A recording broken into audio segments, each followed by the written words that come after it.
Welcome to Crossover the Pond, brought to you by 21 Media Productions and Sports Social. He's Drew Lasker, I'm Josh Sexton. This is a quick reaction episode, a short hezzy tween us to step away here in the UK to the NBA Finals, Game 1 of the NBA Finals. As me and Drew promised on the last episode, we were going to jump straight on here, talk about what happened on Game 1, maybe overreact to it, who knows? We're hypocrites on Crossover the Pond, as most people are in the world. We've said don't overreact to Game 1s. We're going to try not to do that. We're going to try and have a level conversation about it, but there were definitely a few things that jumped out as the New York Knicks defeated the San Antonio Spurs at 105 to 109 in this one.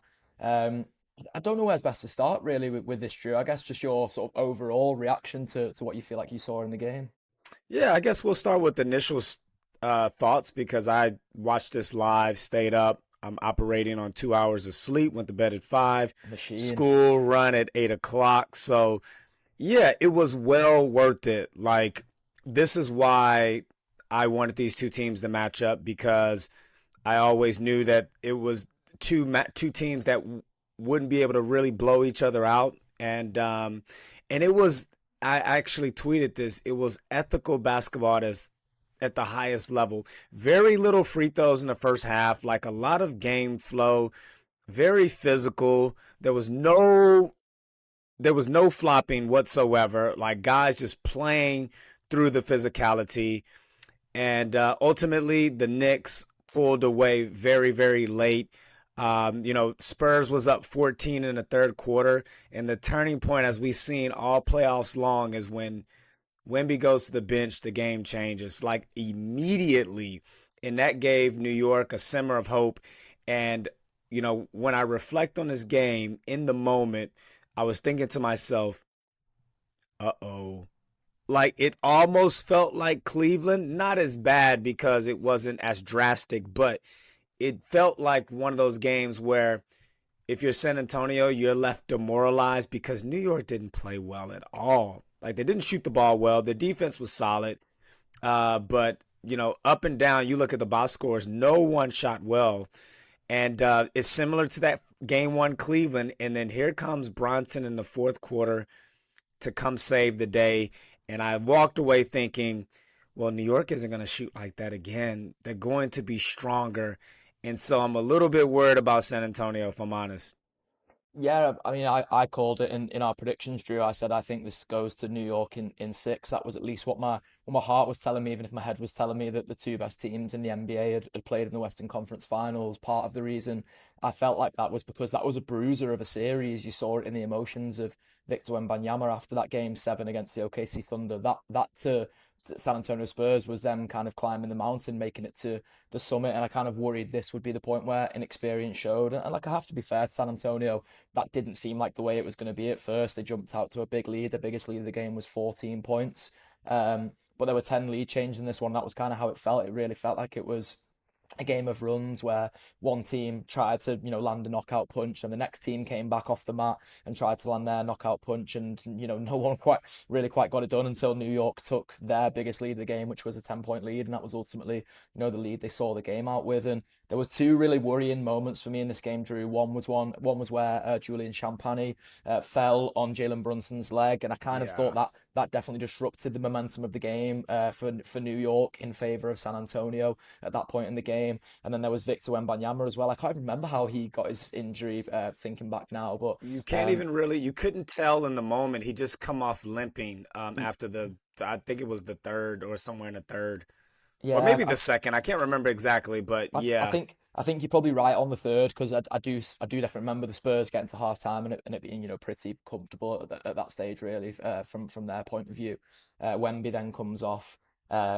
It was 48-55 to the Spurs, so 7-point lead for the Spurs at halftime at that point. And then Wemby comes off and he's doing some things like a stretching band and stuff, and you can clearly see that the injury had been kind of nagging at him. And ultimately Wemby has come away as kind of, I guess, the subject to be poked at from this game. Now it all feels very. I actually was speaking to a friend who's a Knicks fan about Chet Holmgren the other day before Game 1, and he was saying the trouble is with any sports coverage these days is you're either the best player in the world or you're the worst player in the world. And Victor Wembanyama might have experienced those two different things from Game 7 of the Western Conference Finals to game one of the NBA finals, some of the narratives I'm seeing come out already about Wemby are just real head scratchers. Drew, I felt like he probably was hurt. He comes out after the game, takes full accountability, and says he was bad. I thought he looked tired and was settling a lot. It was the worst version of Victor Wembanyama that we've seen, a couple of times this season, really. But it's still a Victor Wembanyama with 26 points, 12 rebounds, 3 blocks.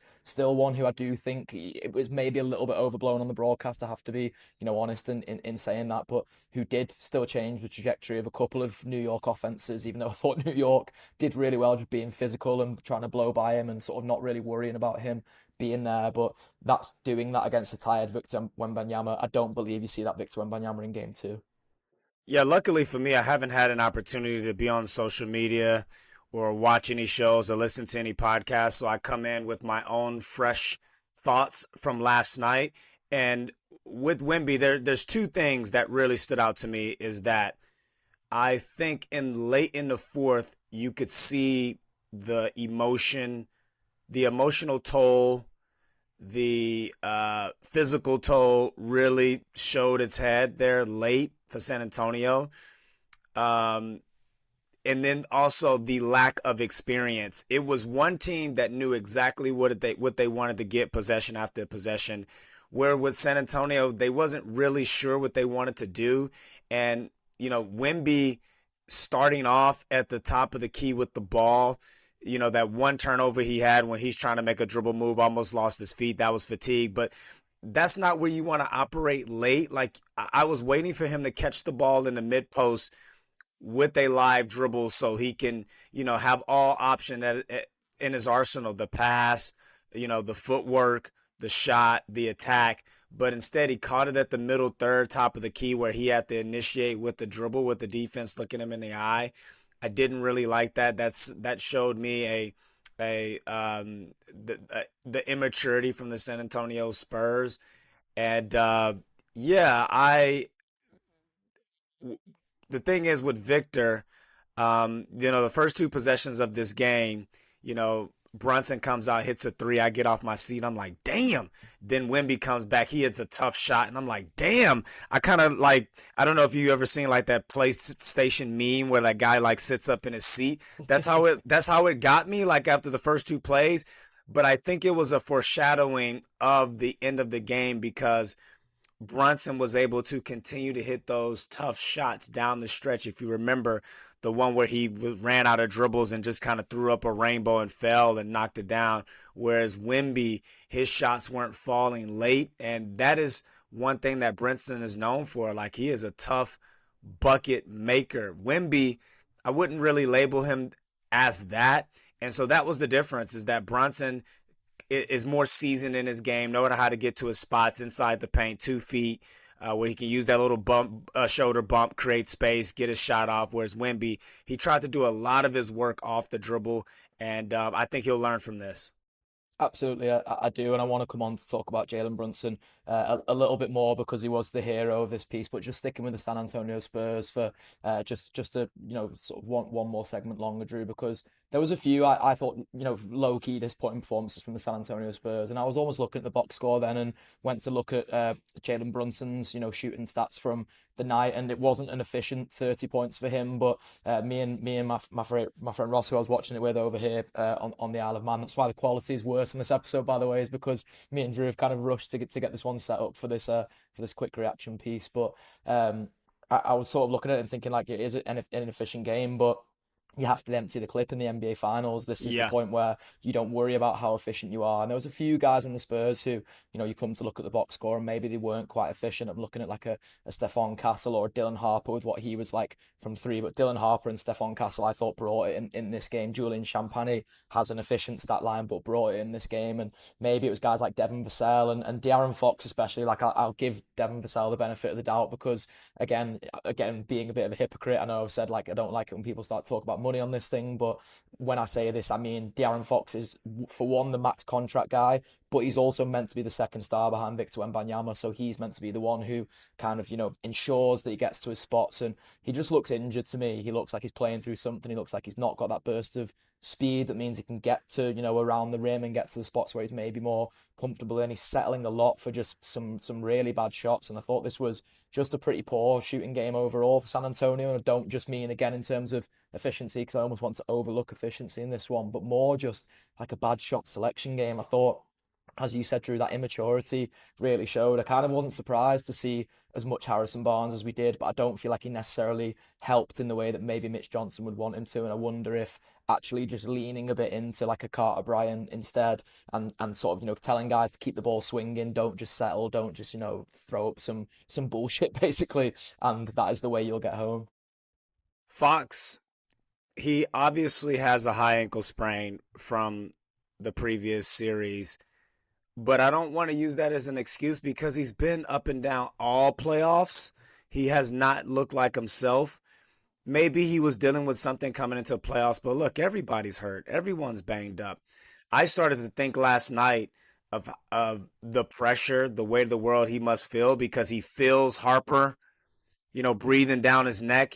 He hears this, he sees these narratives in the media where they say they got, there's no way you could keep Harper out of the starting lineup next year, and he would be the odd man out. Yeah, So it I can't lie, Drew. I feel Dylan Harper breathing down my neck. I'm worried that, like, if I'm just doing everyday activity, I'm washing the pots over there. Dylan Harper's just gonna come steaming through, and you're a step around me and do something.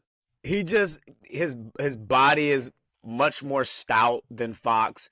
He can finish better around the rim. He obviously, his shot is a work in progress, but so is Fox. Fox never been able to light it up consistently as well.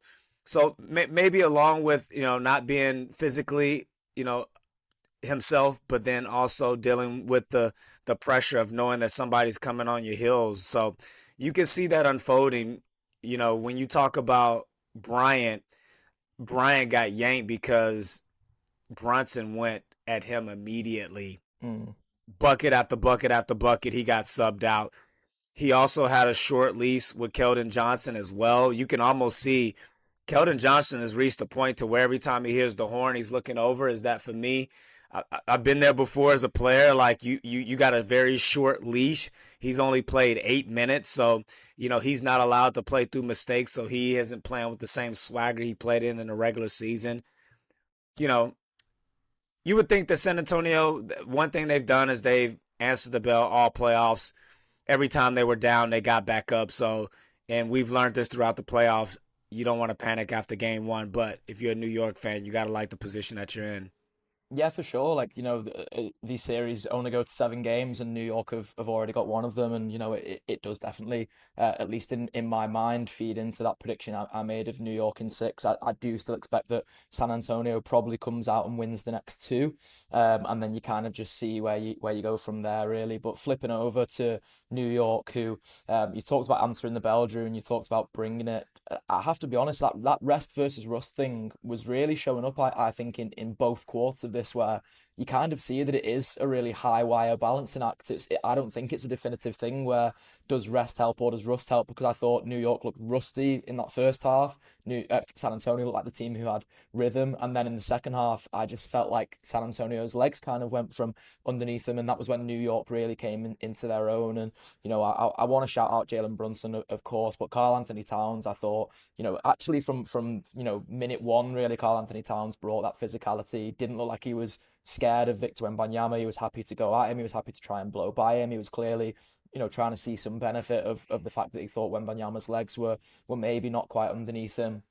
And I said to my friend Ross again, like, I sort of turned to him after the first half and was like, "Where's OG Anunoby? I feel like even plays that New York are running and stuff, I'm not really seeing much of OG Anunoby." And suddenly, if that was the bell that I was ringing, then OG Anunoby answered that one, because he came out in the third quarter and really started to get his own as well. And these are just guys that you can rely upon over and over again to just find a way in these basketball games. I think it's what New York have done for so much of this season, is just find a way to win meaningful basketball games. And I don't mean to pat myself on the back too much, Drew. I've come on kind of flexing my 6 game prediction, but my X factor for this series was Landry Shamet, and once again, I just feel like Shamet absolutely brought it as New York's sixth man. So if we're looking at like a spread of guys that we think really turned up in this one that maybe didn't necessarily for San Antonio, there's a good few of them there for New York. This was a carbon copy of game one versus Cleveland. Josh Hart really struggled from the field. He didn't take as many, but man, he was tough as nails. Like 15 rebounds, 6 assists, 4 steals, a plus 22 game high. I think he learned from that series that if I'm not scoring, I got to be able to bring something else to the table. So that's why he was valuable as opposed to game one against Cleveland. He was a minus 20. Shaman did exactly what he did against Cleveland. In more minutes, he made shots. So he was able to gain that trust from Mike Brown in that Cleveland series, where he actually turned the game, where he came in for Hart, and New York went on that run. Mike Brown didn't waste any time in this series, getting him in early and went 3 for 6 from the field. OG Anunoby, really quiet in the first half, and then all of a sudden he just wakes up and he hits timely buckets like that size up three over Wemby on the Mm, right wing was such a huge bucket. They just this is why I'm worried about San Antonio, because they're going to be much better offensively. That's why San Antonio got to be kicking themselves, because they probably wish they would have been up by more than 14. Uh, because New York was clearly rusty, and you could also tell that they were kind of winded as well. That's the other thing that's not mentioned a lot as well, is that when you out for so long, like there's a difference between being in shape and being in game shape. And when you're used to playing all the time, and then all of a sudden you're playing 4 games in 23 days, you actually don't have the same condition. So it doesn't matter how much rest you get, because you're going to get tired just as quick as San Antonio. But I just think the identity is what led New York to this win, just relying on their identity, even though Brunson took 31 shots. At one point in the fourth, I was thinking, geez, are you going to pass the ball when he went a little bit cold there? But then it was like, no, you're going to live and die what you do. Like, this is his takeover time. Everyone understands it. And what did that allow New York to do is, because everyone knew where the shots were coming from, it allowed them to crash the offensive glass, win the 50-50 balls, make those little plays that really turn the game. absolutely, and yeah, I think testament goes to Jalen Brunson for this one really. If you can sort of look at playoff series and look at specific games and say like, oh, that was the X game, this was the Jalen Brunson game really. And I don't know if you caught this on the broadcast. There was a point I think towards the end of the third quarter, maybe actually just going into the fourth quarter, where they showed that the Spurs had hung Becky Hammond's jersey in the rafters, which for one I thought was cool, but I also wondered, part of me wondered if Jalen Brunson or maybe his dad Rick Brunson had the iPad next to him and was kind of looking at the broadcast and saw that moment and was like, hark back to that comment from Becky Hammond when she said that you can't be a winning team with a 6 foot guy at point guard, and that is ultimately what New York are. They are a winning team. There's a very good chance they go on to win these NBA finals now, and if they do, Jalen Brunson is going to be right at the forefront of that, Drew. And you saw why last night. You saw why he's classed as one of the best clutch players in the NBA. You saw why he's one of the toughest shot makers. I love his ability to get 2 feet in the paint, but also to do it against a team who,